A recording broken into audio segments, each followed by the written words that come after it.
For 1,000 years, the British royal family operated under a singular, unyielding command that dictated their every interaction with the world. It was a philosophy that served as both their greatest armor and their most sacred vow. Never complain, never explain. This was not merely a clever public relations tactic or a suggestion for how to handle a difficult week in the tabloids. It was the foundational operating principle of one of the longest surviving institutions on the face of the earth. Whether the headlines were whispered rumors of marital strife or deafening accusations of institutional failure, the response from the palace remained the same: a profound, dignified silence. The mystery of the crown, its untouchable aura, and its very survival depended entirely on that refusal to engage. They understood that the moment a monarch begins to explain themselves, they invite the public into a negotiation. And once you negotiate your existence, you are no longer a symbol of eternal continuity. You are just another celebrity in the churn of the 24-hour news cycle. For 10 centuries, this strategy worked. It weathered world wars, internal scandals, and the crumbling of an empire. But as we reached the late months of 2025, that 1,000-year-old pillar did not just crack, it was intentionally demolished. What replaced it was a shift so seismic that it sent shockwaves through every corridor of power, from Buckingham Palace to Kensington Palace. The world watched in stunned disbelief as Prince William, the man destined to wear the crown, decided that the old rules were no longer fit for a world that moves at the speed of a social media algorithm. He didn't just break the silence in a gentle, diplomatic way. There was no carefully worded statement from a faceless spokesperson, no vague press release designed to say everything while meaning nothing. According to reports circulating across the highest levels of royal commentary, William came out swinging. The palace, as an institution, has never looked like this before. We are witnessing the birth of a leaner, sharper, and far more aggressive monarchy. William himself has reportedly signaled that the days of absorbing hits without a counterpunch are over. He has been quoted as saying that the institution cannot return to the practices of the past, the very atmosphere that he and Harry had to grow up in. For William, change is not just a preference. It is the primary item on his agenda. Tonight, we are pulling back the curtain on this unprecedented transformation. We are tracing the timeline of a revolution that started in the shadows and exploded into the light. We will examine where this internal shift allegedly began, the moment the temperature inside the palace reached a boiling point, and exactly what William said publicly that signaled the end of the era of silence. We will also look at the invisible hand of Catherine, who, despite her public absence, was reportedly the strategic architect of this new direction. If even a fraction of what is being reported from within the inner circles is accurate, the monarchy we are watching right now is fundamentally, structurally, and ideologically different from the one that existed just a few short years ago. To understand how we got here, we have to go back to the moment that changed everything, a moment that occurred somewhere between 2021 and 2023. During this period, a collection of private messages allegedly surfaced and found their way into the hands of the most powerful people within the institution. In the past, such a discovery might have been handled through a quiet internal conversation or a strategic leak to a friendly journalist. But the contents of these messages were so explosive that they triggered an immediate, total shift in how the palace functioned. It was the kind of revelation that makes seasoned officials stop what they are doing and look at each other with the realization that the old world is gone. These were not random fragments of gossip or informal chatter. According to those with knowledge of the situation, these messages provided a detailed, behind-the-scenes picture of the most turbulent period the family had experienced in decades. And for the people who read them, the content was devastating. The messages reportedly painted a picture of a family deeply divided.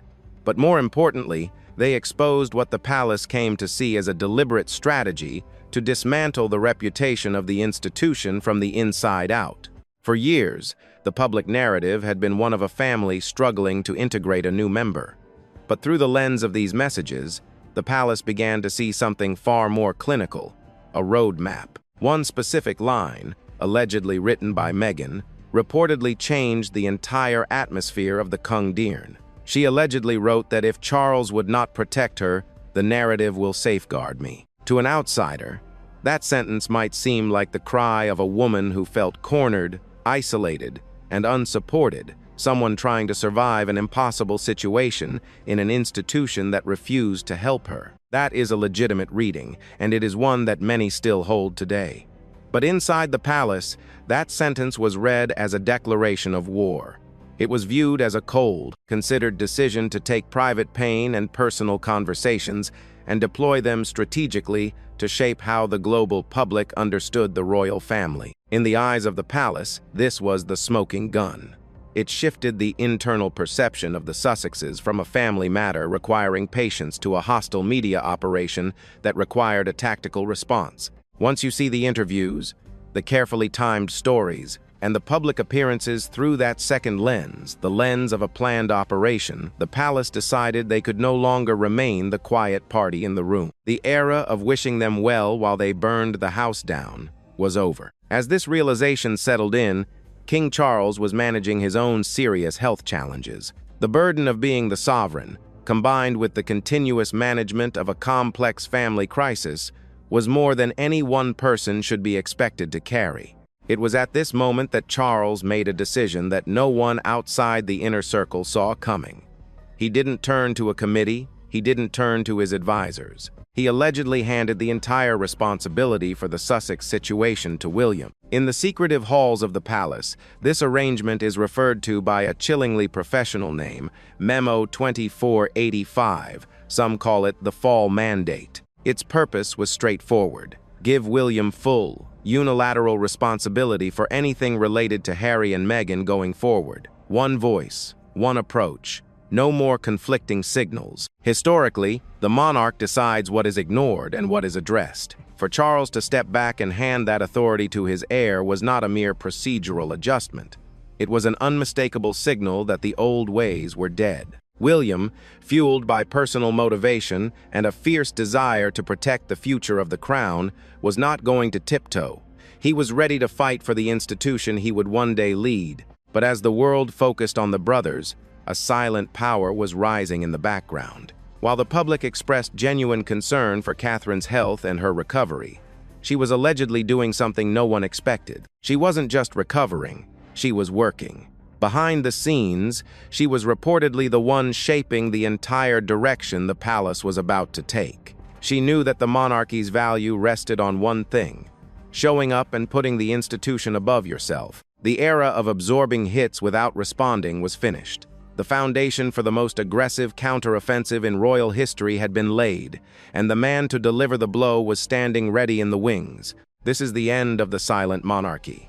This is the beginning of the reign of William and Catherine. And as we move into the next chapter of this story, we will see exactly how they decided to turn the narrative that was meant to safeguard their rivals into the very thing that would define their own power. The shift that fundamentally altered the course of the British monarchy did not begin with a public shouting match or a televised confrontation. It began in the silence of a high-security office, with the arrival of a digital footprint that no one was ever supposed to see. Between the years of 2021 and 2023, according to sources with intimate knowledge of the situation, a collection of private communications surfaced within the inner sanctum of the institution. These were not just fragments of informal gossip or the venting of a frustrated relative. They were, according to those who analyzed them, a comprehensive and chillingly detailed picture of what was truly happening behind the scenes during the most volatile period the family had faced in a generation. When these documents reached the right hands, the hands of the people responsible for the survival of the crown, the atmosphere inside the palace did not just change,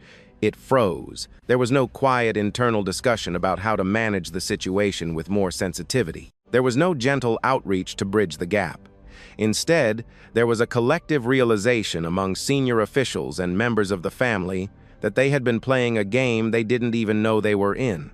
These accounts suggest that people inside the institution stopped what they were doing and began to look at each other differently. The trust that had been the glue of the family for decades was instantly replaced by a clinical, strategic necessity. What was found within those messages was not easy reading. It reportedly quashed the long-held public idea that the rift between the two brothers was merely a result of personality clashes or a lack of communication. Instead, the messages painted a picture of King Charles as emotionally absent at the exact moment Meghan claimed she needed support the most. While that alone was significant enough to alter the internal conversation, it was one specific sentence that allegedly changed the temperature inside the palace forever. It was a line that reportedly altered the way the senior royals understood every single thing that had happened up to that point. According to the reports, Meghan wrote that if Charles would not protect her, the narrative will safeguard me. Now, we must look at that sentence through two distinct lenses, and both deserve to be stated fairly. One reading is that of a person who felt genuinely cornered, isolated, and unsupported. It is the voice of someone trying to figure out how to survive an impossible situation in an institution that she felt was failing her. In that context, the narrative is a shield, a way to tell her truth so the world could protect her when the family would not. This is a legitimate reading, and for many observers, it remains the defining truth of her experience. However, there is a second reading, the one that reportedly landed inside the palace like a thermal detonator. In this reading, that sentence was not a cry for help, it was a roadmap. It was viewed as a deliberate, considered decision to take personal moments, private conversations, and real family pain and deploy them strategically to shape how the public understood the royal family. To the palace, this meant that the goal was not just to share an experience, but to actively direct a public narrative against the institution for the purpose of self-preservation and brand building. That distinction from sharing an experience to a planned operation is what changed everything. Once the senior royals saw the situation through that second lens, it became impossible to unsee. Every interview given to major networks, every carefully timed story that appeared in the international press, and every public appearance suddenly looked different. They were no longer viewed as emotional outpourings, but as tactical strikes. When Meghan spoke about being ashamed to admit her struggles to Harry, the palace reportedly stopped treating it as a family matter requiring patience and sensitivity. They started treating it as a threat that required a real, strategic response. This was the moment the never-explained policy began to suffocate the institution. They realized that while they were staying silent to maintain their dignity, the narrative was being built around them, stone by stone, by an entity that had no intention of being quiet. The institution realized they were being outmaneuvered in a space they had traditionally ignored. The court of global public opinion. The internal shift was total. The senior members of the family reportedly began to see the Sussex media presence not as a cry for reconciliation, but as a competing corporation with a clear goal: to redefine the monarchy on its own terms. This realization turned the palace from a house of mourning and confusion into a war room.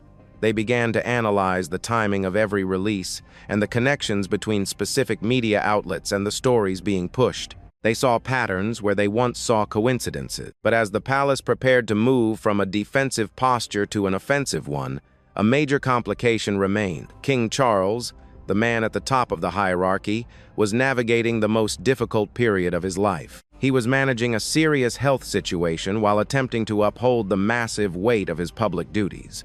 He was the sovereign, the face of the nation, and the head of the family. To ask him to also lead a high-stakes media war against his own son was a burden that many felt was unsustainable. It was against this backdrop of internal revelation and external pressure that the most significant procedural shift in modern royal history occurred. Charles knew that the old machinery of the monarchy, the committees, the slow-moving diplomatic statements, the distance was no longer adequate for the war of narratives. He knew he needed someone with the energy, the personal motivation, and the ruthlessness to do what needed to be done. What happened next was a move that no one outside the inner circle saw coming. It was the birth of a new era, led by a man who had decided that the time for tiptoeing was over. But before William could take the lead, the palace had to ensure that there would be no more mixed messages. They had to ensure that the era of silence was replaced by something far more formidable, and that required a mandate that would change the power structure of the family forever. In the next part, we will go inside the creation of that mandate, and the moment the future king was given the keys to the kingdom's defense. Stay with us, because the real transformation of the monarchy was only just beginning. While the shock waves of the raw messages were still vibrating through the private corridors of the institution, a second, more structural shift was taking place. To understand the magnitude of this change, one must understand the immense pressure resting on the shoulders of King Charles during this period. He was not just a father dealing with a rebellious son. He was a sovereign, managing a transition that many had doubted would ever come. He was navigating a serious health situation that required intense focus and physical recovery, all while upholding the relentless visible duties of the crown state visits, diplomatic receptions, and the constant, heavy symbolism of being the head of state. The management of what insiders were calling the Sussex situation had become a black hole of energy and resources. Every week brought a new headline, a new documentary teaser, or a new legal filing that required the attention of the highest-ranking officials in the land. For a man trying to heal while simultaneously modernizing a 1,000-year-old institution, it was more than one person could, or should, be expected to handle.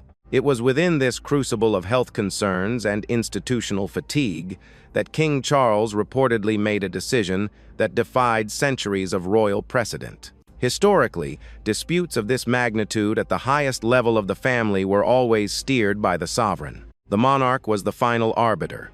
They decided what was addressed, what was ignored, and what was allowed to fade into the background. That authority sat at the very top. But Charles, recognizing that the situation required a level of aggression and daily tactical management that he could not provide, allegedly decided to step back. He did not just delegate the task. He reportedly handed over the entire theater of operation. Insiders refer to this internal arrangement by a designation that sounds more like a military directive than a family agreement. Memo 2485. In other circles, it is whispered about as the Fall Mandate. Whatever the name, its function was straightforward and absolute. It gave Prince William full, unilateral responsibility for anything and everything related to Harry and Meghan going forward. This was not a procedural adjustment or a temporary delegation of duties. This was a deliberate, unmistakable signal that the old approach of the sovereign's patient, distant diplomacy was no longer adequate for the reality they were facing. Think about the implications of this mandate. For the first time in modern history, the person destined to be king was given the keys to the family's defense before he even sat on the throne. Memo 2485 effectively created a single point of failure, or, more accurately, a single point of power. It meant there would be no more conflicting signals coming from opposite ends of the palace. No more situations where a spokesperson for the king said one thing, while an insider close to the Prince of Wales leaked another. The era of mixed messaging, which had often made the palace look disorganized and reactive, was declared finished. What this meant practically was that William was now the architect of the response. He had the energy, the focus, and most importantly, the personal motivation. According to those watching the shift, William was not going to tiptoe. He saw the narrative being built by the other side, not just as an attack on his father, but as a direct threat to the monarchy he would one day inherit and to the reputation of the woman he loved. Charles reportedly knew exactly what William's mindset was, and made the decision to unleash that energy anyway. This internal arrangement reportedly streamlined the palace's response time from days to hours. Under the old system, a response to a damaging story from California would have had to pass through multiple committees, legal reviews, and finally, the desk of a king who preferred to avoid confrontation. Under Memo 2485, the decision-making process was narrowed down to a single office, William's office. The people surrounding the Prince of Wales understood immediately that the atmosphere had changed. The mandate was not just about words, it was about action. It allowed William to assemble his own team of specialists, people who didn't come from a traditional royal background, but who understood the mechanics of modern media warfare. They weren't looking at etiquette, they were looking at impact. But why was this handoff so crucial? Because it allowed the king to remain the sovereign, the unifying figure who stays above the fray while allowing William to be the defender. It preserved the dignity of the crown while allowing the institution to fight back in the trenches. This separation of powers meant that Charles could still represent the nation on the world stage without the shadow of the family feud darkening every state dinner. Meanwhile, behind the scenes, the fall mandate was being executed with surgical precision. What many observers missed during this period of restructuring was that William was not acting alone. While he held the legal and institutional power granted by his father, the ideological heart of the new strategy was being formed elsewhere. While William was the voice that would eventually come out swinging, there was another figure, largely invisible to the public during this time, who was providing the intellectual framework for what the monarchy needed to become. As we move forward, we have to look at the role of Catherine. While the world was genuinely concerned about her health, wondering where she was and why she was silent, she was reportedly the one doing the deepest thinking about the institution's survival. If William was the sword, Catherine was becoming the shield, and the protocols she was allegedly developing during her recovery would become the very foundation of the new monarchy. The era of silence was ending, but the era of strategic, proactive leadership was just beginning. The question was no longer if the palace would respond, but how devastating that response would be when the moment finally arrived. And as the final months of 2025 approached, the world was about to find out exactly what happens when the future king stops playing by the old rules and starts writing his own. While the world's attention was fixed on the visible power shift between King Charles and Prince William, and the headlines were dominated by the dramatic implications of Memo 2485, a much quieter but perhaps more profound transformation was happening in the background. For months, the public had been consumed by genuine concern for Catherine. Where was she? How was her recovery progressing? The vacuum created by her absence had been filled with 1,000 conspiracy theories and endless speculation. But according to reports from those deep within the Kensington Palace circle, while the world was looking for her in the windows of hospitals and the back seats of cars, Catherine was allegedly engaged in the most significant work of her royal life. She was not just recovering, she was rebuilding. She was allegedly the silent architect of the entire new direction the institution was about to take. To understand why Catherine's role was so pivotal during this period, one has to understand her unique perspective on the monarchy. Unlike those born into the gold-leafed cages of the palace, Catherine came from the outside. She had spent over a decade learning, observing, and ultimately mastering what it meant to be a royal in the modern age. She understood that the institution's survival did not depend on celebrity, charisma, or even popularity.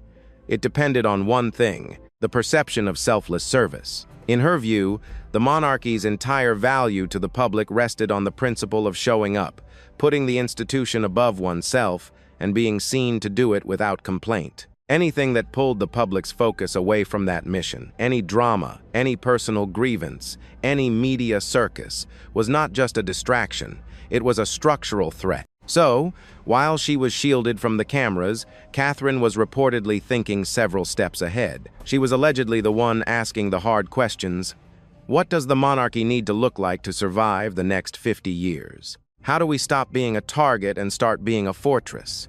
The answers she allegedly formulated became the foundation for every move William would eventually make in public. New internal protocols were reportedly introduced under her guidance, and they were implemented without any fanfare. These were not just suggestions for better PR, they were strict, uncompromising guidelines about messaging. They dictated exactly what would be responded to and, more importantly, what would be ignored. They drew a permanent, visible line between the working royals, those who get up every day to do the work of the crown, and what was coming out of California. Under Catherine's reported influence, the era of absorbing hits in the name of dignity was declared finished.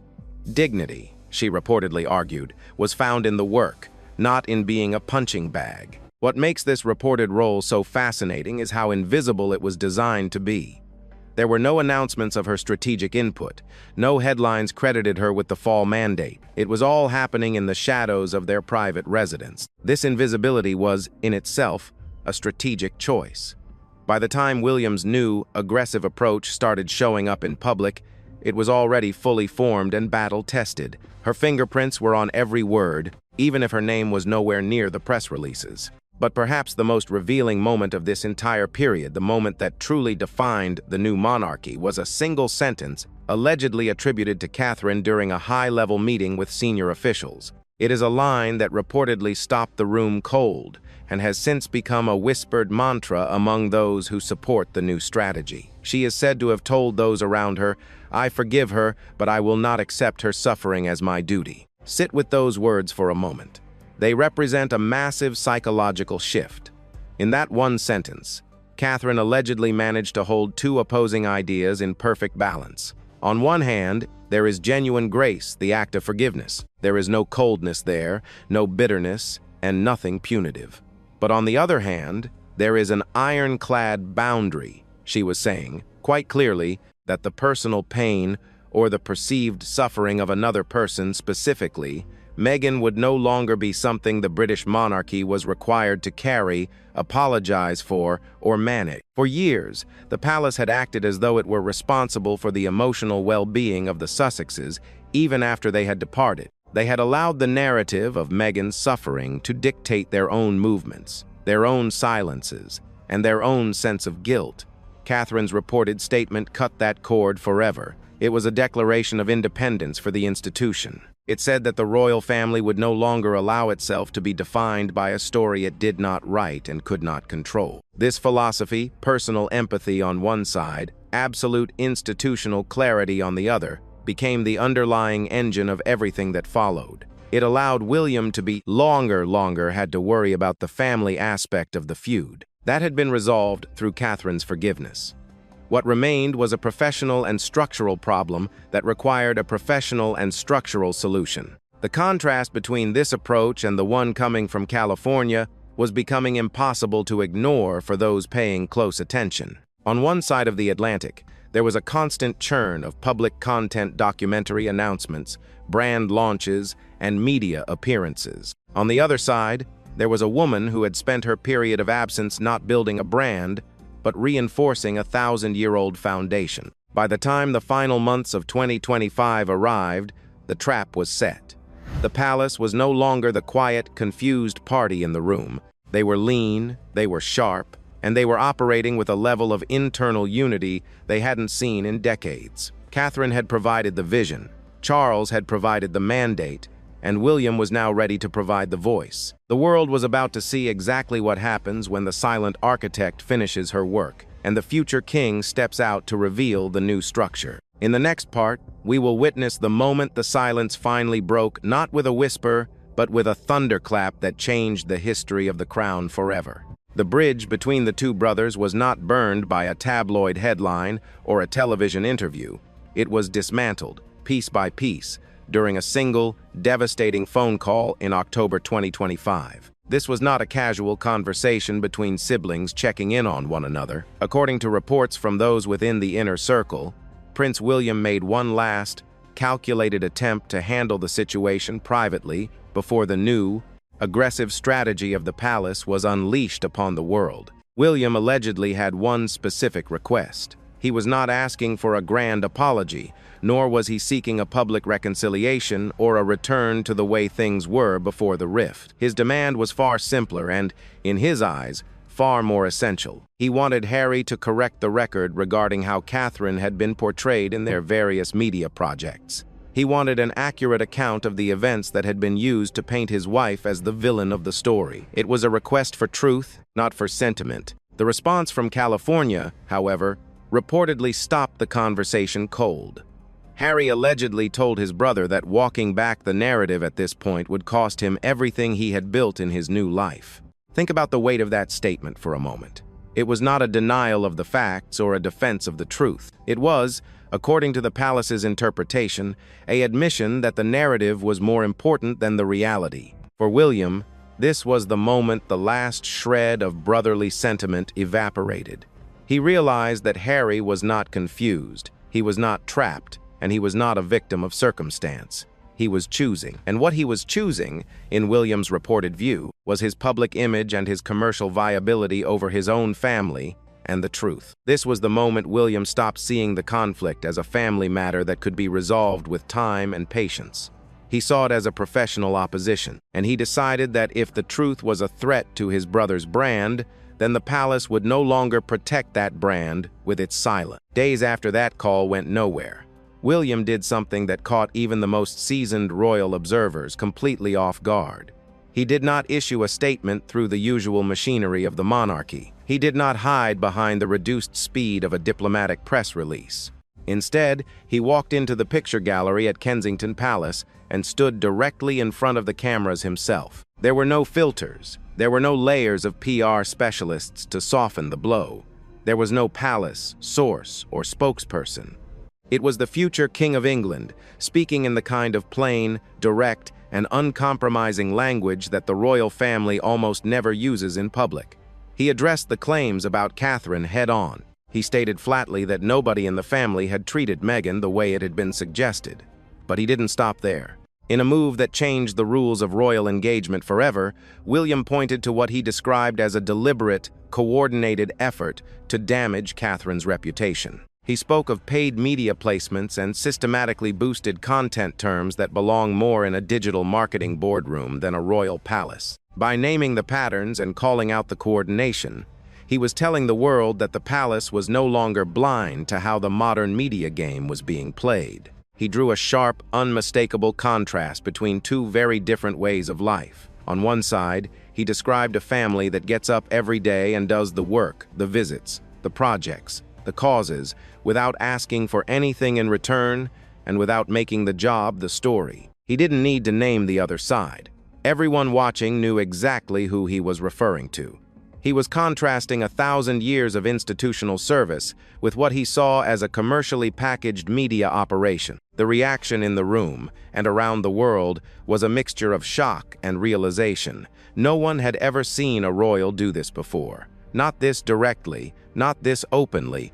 The never complain, never explain rule, which had governed the institution for a century, was not just broken. It was declared unfit for purpose. This was a future king looking into a camera and deciding that his dignity would no longer be found in his silence, but in his refusal to be lied about. What the public did not see, however, was the years of groundwork that had led to this moment. Behind closed doors, a group of specialists had been assembled to map out every connection, every outlet, and every timing of the Sussex media operation. William wasn't just speaking from emotion, he was speaking from a mountain of evidence. He was fully across the patterns of coverage and the methods of amplification that had been used against his family. The era of the soft monarchy, the one that absorbs hits and hopes for the best, was over. The new monarchy had arrived, and it was leaner, sharper, and considerably less forgiving. But as the dust settled from William's Kensington Palace appearance, the question remained: how would the other side respond? The narrative that Harry said he couldn't afford to lose was now being dismantled in real time by the very person who would one day hold the keys to the kingdom. In the final part of our story, we will look at the 72 hours that followed this declaration of war. We will see the palace's final move, a move so complete and so permanent that it threatened to remove Harry and Meghan's royal standing altogether. The door was not just being closed, it was being locked from the inside. And as we will see, William was already thinking 3 moves ahead, ensuring that the next generation of royals would never have to fight this war again. Stay tuned for the conclusion of the most significant shift in the history of the modern crown. The response from the other side of the Atlantic arrived within 72 hours of William's unprecedented appearance at Kensington Palace. As if on cue, major American outlets began running stories framed with deep personal sympathy, detailing how Meghan had felt pushed aside and emotionally abandoned during her most vulnerable moments. It was a familiar strategy, one that had worked effectively for years by pulling the conversation back toward individual trauma and away from institutional facts. But this time, the palace did not sit back and wait for the news cycle to exhaust itself. In a move that marked a genuine departure from any strategy used in the last 12 months, the palace pushed back publicly. They did not use vague language. They specifically described the new wave of coverage as commercially packaged content material produced with a clear commercial goal, but presented to the public as genuine, personal reporting. By naming the tactic, the palace effectively stripped the narrative of its emotional armor. They were no longer arguing about feelings. They were pointing out a business model. As the palace's new, aggressive stance took hold, the strategy coming out of California reportedly underwent a desperate pivot. It was no longer primarily about the internal grievances of the royal family. The narrative shifted toward reinvention, children's books, health projects, and documentaries about breaking generational cycles. On the surface, it appeared to be a smart move toward independence. However, William and his team of specialists had already anticipated this shift. They understood that the reinvention only held value for the public because of the underlying royal tension. If you remove the royal connection entirely, the story loses the very thing that makes it compelling to a global audience. This led to the move that caught even the most cynical observers off guard. Behind closed doors, the palace began the process of a clean and complete severance. According to reports, they weren't just looking at a temporary suspension of duties or a reduction in titles. They were looking at the removal of every remaining scrap of official royal standing. Access to royal properties, any remaining official recognition, and the last threads of institutional connection were all placed on the table. It was a decision that, once made, could never be reversed. The door was being closed, not out of anger, but as a structural necessity to protect the future of the crown. During this period of total severance, William reportedly did something that shifted the tone of the entire conflict. He began to speak about Archie and Lilibet. According to those present, his voice changed from the composed, strategic architect at Kensington Palace to something far more personal and less rehearsed. He reportedly stated that the children deserved stability, a proper childhood away from the noise and the constant, toxic back and forth playing out in the global press. By positioning the palace as the party genuinely concerned about the well-being and privacy of the younger generation, William made it publicly uncomfortable for the media blitz to continue at its current pace. It raised a haunting question for the public. What was this media operation costing the children? It was a masterful stroke of moral high ground that the palace had previously struggled to occupy. Then came the moment that landed like a thunderclap across the front pages of every newspaper in the country. William reportedly drew a comparison that no one expected him to make out loud. He brought up Prince Andrew. He didn't do it as a personal attack, but as a cold, structural example of how the institution actually works. He pointed to a man who had been the son of a queen and the brother of a king, yet had lost everything: his patronages, his duties, and his standing because he failed to meet the expectations of the institution. The message was unmistakable.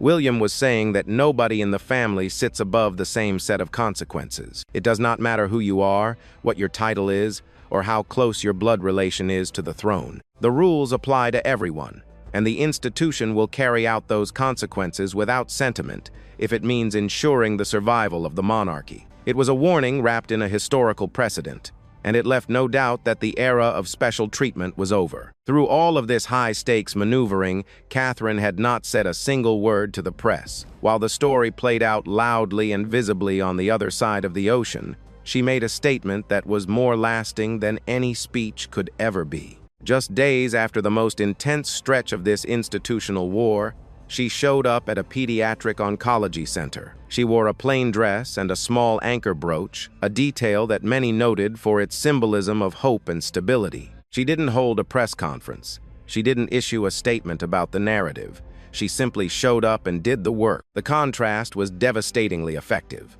On one side, there was the constant churn of documentaries, brand launches, and public content. On the other side, there was a woman quietly sitting at the bedside of a sick child, putting the institution above herself. No explanation was required. The narrative that was meant to safeguard her rivals had been completely overshadowed by the reality of her service. As we look at the totality of these events in 2025, it is clear that we are watching the end of one era and the birth of something fundamentally different. For a century, the monarchy's survival was built on distance and mystery. But in a world where a private message can become a global headline in minutes, that strategy had started to look like a weakness. What William and Catherine have built in its place is a monarchy that is leaner, sharper, and proactive. They have traded a portion of their untouchable mystery for the ability to defend themselves directly. It is a massive gamble. By inviting the public into the conversation, they have opened a door that may be difficult to close again. Whether this new monarchy is exactly what the institution needs to survive the modern age, or a change that will fundamentally alter its nature forever, is a question that only the next decade will answer. One thing is certain: The era of never complain, never explain is buried. The future king and queen have made their choice. They have decided what kind of institution they intend to lead, and they have proven that they are willing to fight for it. The story of the British royal family is still being written, but the authors at Kensington Palace have already decided how this chapter ends. The silence has been broken, and the world is finally listening to a different kind of king.